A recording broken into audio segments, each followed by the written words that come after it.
REED-BBS, BBS, Blackbird Sugar, Bachelor's in Boxing Studies, Televisión, Fred Sanford of the Fistic Arts. So we got Terence Crawford versus KELL BROOK this Saturday, the 14th, 9 p.m. Central Standard Time on regular-ass ESPN. Regular-ass ESPN. Crawford 36-0, 27 KOs. Brook 39-2, 27 KOs. Terence Crawford, man, best fighter in the world, pound for pound. Arguably, I have Canelo listed number one, slightly on my pound for pound list, based solely on resume. That's the only reason I have Canelo ahead of Crawford. Make no mistake, Terence Bud Crawford is the most complete, diverse, and versatile fighter in the world. There's more layers to Crawford's game than there is to any other fighter in the game right now. So where most fighters are maybe a 2 or 3 layer cake, Bud Crawford's like a 4 or 5 layer cake. Just gotta address that resume, bruh. If you haven't already, I highly recommend checking out Terence Crawford Reckless. It's a sit-down interview with Andre Ward, who is able to pull more from Bud Crawford than any other person that's ever interviewed him, other than maybe Joe Rogan. Those two, you know, Bud, he's way better off camera in person than he is on camera. It's not that he's not a quotable dude. It's just you have to bring it out of him in front of the camera. And Andre Ward does an excellent job of that.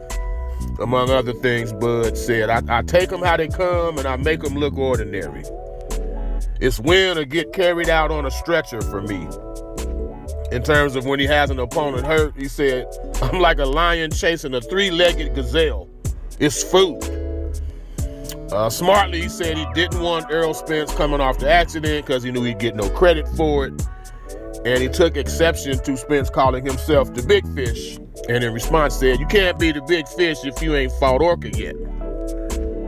His wish list, his early Christmas wish list, consists of Manny Pacquiao first, then Errol Spence, then Danny Garcia, and then Keith, once upon a time, Thurman. Duly note, this is the final fight, last fight of Bud's current contract with Top Rank. It's the final fight of that current contract. And around this time is when you really need to keep all eyes on Bob fucking Arum. Here's why. Pat Bradley won. Controversial loss for Pacquiao. Pac Horn, controversial loss for Pacquiao. In both of those instances, those were the last fights for Pacquiao on his Top Rank contracts. Last fight on the Top Rank contract, Pat Bradley won. Oh, you lost the decision? Let me get you this immediate rematch, man. I'll take care of it. Trust me. Re-sign with me. Tried to do the same with Pac Horn, but by that point, man, he was fed up and went to PBC. So, yeah, just watch that. If it goes to a decision, look out for the okie doke.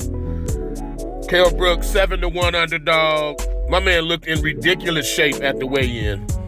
He's the naturally bigger man. There's no rehydration clause for this fight, so this motherfucker could be 170 pounds tonight, man. Who knows? He said Crawford's chinny. Said those small legs are gonna feel the impact of them brownies.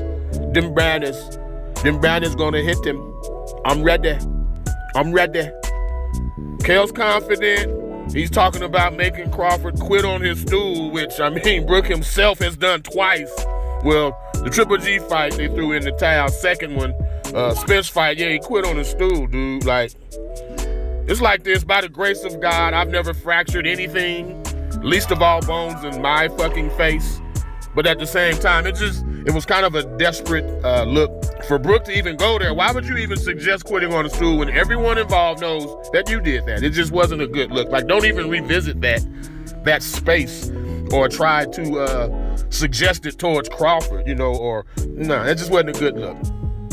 All in all, the fight will be a good, lively affair. Brook can punch. Bud doesn't shy away from contact. They don't seem to like each other. Motherfuckers had a 2-minute and 50-second stare down. And the thing about Bud is he's not one of those talk shit then stick and move for 12 rounds ass motherfuckers. Oh no. Bud is coming to hurt Brook. But at the same time, Brook will be dangerous early. First 3-4 rounds, he'll be dangerous. It's no secret Bud starts slowly, so it wouldn't surprise me if he was hurt and or dropped in those first 3 or 4 rounds. But end of the day, the trajectory of Crawford Brook, it'll be similar to Crawford Mean Machine.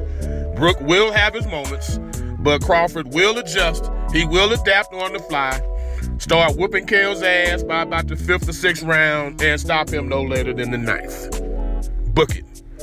REED-BBS, BBS. Blackbird Sugar, Bachelor's in Boxing Studies. Televisión! Fred Sanford of the Fistic Arts. When all is said and done, there's nothing left to say or do.